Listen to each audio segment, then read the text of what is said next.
Vous le savez, l'élection américaine a eu lieu il y a quelques jours et je me suis dit que c'était l'occasion pour faire une petite vidéo sur 10 faits a priori surprenants sur les élections américaines. Alors le premier fait, ça concerne l'Ohio. Alors la veille de l'élection, il y avait beaucoup de commentateurs qui disaient généralement pour connaître le vainqueur de l'élection, il suffit de connaître le vainqueur dans l'état de l'Ohio. Donc j'ai trouvé cette déclaration assez surprenante, surtout que l'on a vu le lendemain que Trump a remporté l'Ohio, mais a perdu finalement contre Joe Biden. Du coup, je suis allé vérifier la dernière fois que l'Ohio n'avait pas été remporté par le vainqueur de l'élection. Et la dernière fois, c'était en 1960. Donc c'est la première fois depuis 1960 que le vainqueur d'une élection américaine n'est pas le vainqueur de l'Ohio. Donc c'est vrai qu'on pouvait penser que dorénavant, le vainqueur de l'Ohio serait systématiquement le vainqueur de l'élection, mais ce n'est pas le cas. Donc peut-être qu'en 2080, il y aura à nouveau un candidat qui contreviendra à cette règle-là. Alors la deuxième information, ça concerne l'élection la plus serrée au niveau du vote populaire. Et il s'agit de l'élection John Kennedy contre Richard Nixon. Donc il n'était pas spécialement serré au niveau des grands électeurs, vu qu'il y avait une avance assez large pour John Kennedy, mais qui est l'élection, la plus serrée au niveau du vote populaire, puisqu'il y avait environ 100 000 voix d'écart entre JFK et entre Richard Nixon, ce qui correspond environ à 0,2%. Donc c'était 49, il me semble de mémoire, 49,72% pour John Kennedy et 49,55% pour Richard Nixon. Même si malgré cette faible différence de 0,17%, il avait beaucoup de retard au niveau du collège électoral. Alors l'élection la plus serrée au niveau du collège électoral, c'est l'élection... alors j'ai plus regardé les élections récentes, ça demanderait peut-être vérification si on prend des élections très très très anciennes. Mais a priori c'est l'élection de George Bush contre Al Gore. Donc était une élection déjà serrée au niveau du vote populaire, puisqu'il y avait 500 000 voix d'écart entre les deux, mais moins serrée que Richard Nixon et John Kennedy, mais qui est la plus serrée, qui fut la plus serrée au niveau des grands électeurs, puisque George Bush a finalement obtenu 271 grands électeurs contre 266 pour Al Gore. Alors, quatrième information qui peut paraître surprenante, Barack Obama a été élu grâce au collège électoral, et si le vote populaire s'appliquait tout le temps, il n'aurait pas été élu, puisque, alors il a bien évidemment gagné le vote, à la fois le collège électoral et le vote populaire contre John McCain, mais avant d'affronter John McCain, il y avait une primaire chez les démocrates, où Barack Obama avait affronté Hillary Clinton, et Barack Obama avait gagné la primaire démocrate contre Hillary Clinton au niveau du collège électoral, mais avait perdu au niveau du vote populaire.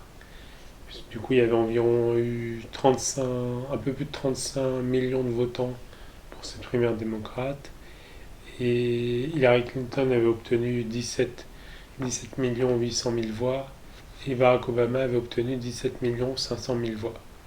Donc 300 000 voix d'écart. Hillary Clinton aurait gagné la primaire et aurait affronté John McCain. Et au vu de la différence de voix entre John McCain et Barack Obama, on peut supposer qu'elle aurait sûrement gagné contre John McCain et qu'elle aurait été présidente des États-Unis dès 2009. Du coup, en quelque sorte, elle a quand même perdu 2 fois alors qu'elle avait le vote populaire pour elle, et elle a perdu 2 fois à cause du collège électoral, donc contre Barack Obama en 2008, la première démocrate, et contre Donald Trump en 2016. Alors, la cinquième information, c'est sur Franklin Delano Roosevelt, qui a carrément été élu 4 fois. Donc, qui a fait 4 mandats, ou du moins qui a commencé le quatrième, puisqu'il est mort 3 mois après le début de son quatrième mandat. Donc, il est resté 12 ans, mais non pas sur 3 mandats, mais sur 4 mandats. Et par la suite, il y a une règle, tout comme en France d'ailleurs, qui dit qu'un président ne peut pas être élu pour plus de 2 mandats consécutifs. D'ailleurs, je crois que c'est en France la règle des 2 mandats consécutifs. Aux États-Unis, c'est juste, il ne peut pas être élu pour plus de 2 mandats, même s'ils ne sont pas consécutifs.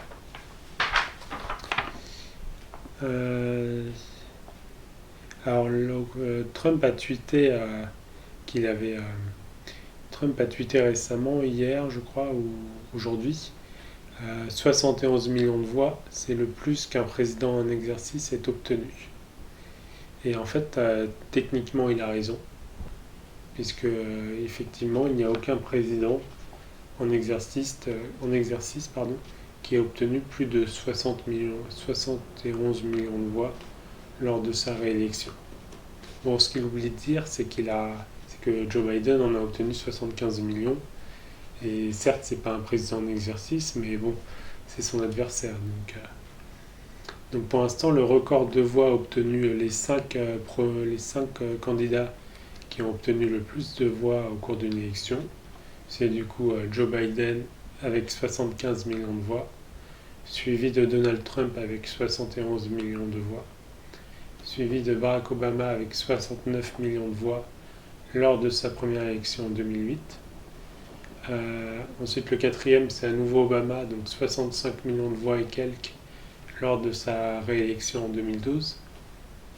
Et en cinquième, on a Hillary Clinton, donc 65 millions de voix en 2016. Donc techniquement, effectivement, il n'y a pas eu de président qui ait eu... C'est le premier président en exercice à dépasser les 70 millions de voix lors de sa réélection.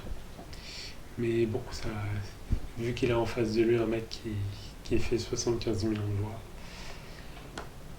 Alors, la septième information, c'est le record du nombre de grands électeurs au cours d'une élection.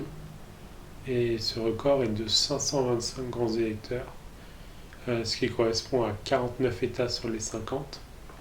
Et ce record a été établi par Ronald Reagan lors de l'élection de 1984 face à l'ancien vice-président Walter Mondale, du coup qui n'a gagné qu'un seul État, le Minnesota,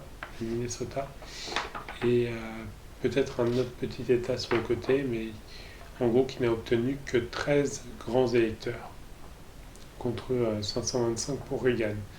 Donc pour le coup, il n'y avait pas Twitter à l'époque, mais si l'élection avait été suivie, il n'y avait pas beaucoup de suspense. C'était vraiment une carte toute rouge. Alors la huitième, ça concerne un président qui est compté 2 fois dans les présidents des États-Unis et qui compte à la fois pour le 22e et le 24e président des États-Unis. Il s'agit de Grover Cleveland, donc, qui a perdu face à Benjamin Harrison vers les années 1890 et qui a réussi à revenir au pouvoir en tant que 24e président des États-Unis. Donc on dit que Joe Biden devient le 46e président des États-Unis, mais techniquement ça ne correspond qu'à 45 personnes physiques, vu que Grover Cleveland compte pour 2. Alors, 9e information un peu surprenante, en 1976, donc quand même il y a 44 ans, le Texas était démocrate et la Californie était républicaine. C'est d'ailleurs la dernière fois que Texas fut démocrate lors d'une élection. Depuis 1980, le Texas a toujours été républicain au cours d'une élection. Et la Californie fut républicaine pour la dernière fois en 1988 lors de l'élection qui vit s'opposer George Bush père au candidat Dukakis. Alors, la 10e info, ça concerne la toute première élection des États-Unis. Alors oui, j'avais pour l'élection la plus serrée au niveau de vote populaire, j'avais pris que les élections à partir du XXe siècle. Du coup, j'avais dit que c'était John Kennedy et, euh, et Richard Nixon. Et j'avais pas pris en compte les premières élections où il y avait très très peu de votants. Et j'ai été surpris par le peu de votants au cours de l'élection qui vit s'opposer George Washington à Thomas Jefferson. Puisque du coup c'était 35 000 votants pour George Washington et 31 000 votants pour Thomas Jefferson. Et je sais qu'il y avait beaucoup moins d'États, à l'époque, mais quand même 35 000. Je pensais pas que c'était aussi peu de votants, 35 000 votants, c'est même pas un arrondissement de Paris actuellement. Ça semble un chiffre extrêmement faible quand on parle des États-Unis d'Amérique, même en l'an 1796. Et du coup, un petit bonus qui concerne John Adams et Thomas Jefferson, donc respectivement les deuxième et troisième présidents des États-Unis, qui sont tous les deux morts un 4 juillet et qui sont tous les deux morts le même jour, donc un 4 juillet de la même année, le 4 juillet 1826. Donc ils sont morts pile 50 ans après la fête d'indépendance des États-Unis qui a eu lieu le 4 juillet 1776. Donc deux anciens présidents qui meurent le même jour, le 4 juillet 1826. Ça fait, disons que ça arriverait maintenant, il y aurait énormément de réactions sur Twitter.